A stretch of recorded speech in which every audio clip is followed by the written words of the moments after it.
பிளைட்ல ஏற முடியல, வருத்தப்படுறோம். தங்க விலை ஏறி போச்சு, அங்கலாய்க்கிறோம். இப்படி மனசுக்குள்ள படபடபடன்னு இருக்கு.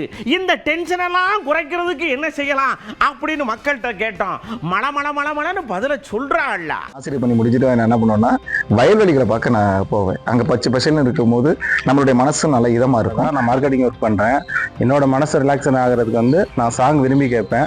எப்போ பார்த்தாலும் படிச்சுக்கிட்டு ஸ்டடியிலே இது பண்ணிக்கிட்டு என் மனசை போட்டு குழப்பிக்கிட்டே இருப்பேன். அதை ரிலாக்ஸ் பண்ணுறதுக்காக நான் காமெடி பார்ப்பேன். நான் வந்து தோட்டம்லாம் வச்சிருக்கேன். அந்த செடிகள்கிட்ட போய் பேசுவேன். அந்த செடி வந்து காற்றுல வந்து தலையாட்டி அசைக்கும் போது அது வந்து எனக்கு பதில் சொல்லி கவலைப்படாத அப்படின்னு எனக்கு பதில் சொல்கிற மாதிரி இருக்கும். வேலைன்ட்டு நம்ம வேலையே பார்த்துட்டு இருந்தோம்னா ஒரு மன நிம்மதி இருக்காது.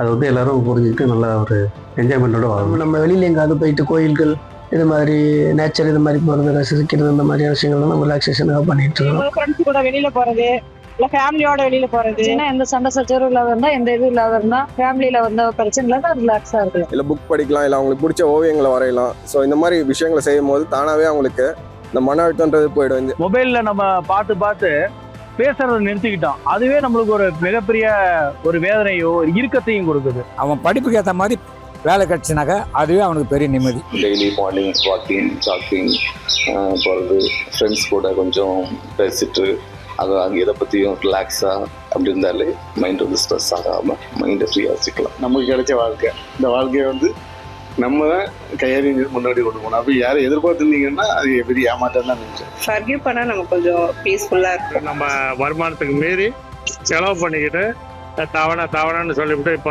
இதெல்லாம் அதை பார்த்து மற்றவங்களை பார்த்து நமக்காக நாம வாழணும். அமைதி தேட நம்மளுக்கு என்ன ஆகும்னா நம்ம வாழ்க்கையோட அர்த்தம் நம்மளுக்கு புரிய ஆரம்பிக்கும். முடிஞ்ச அளவு ஏதாச்சும் தப்பா தோணுச்சுன்னா அந்த இடத்துல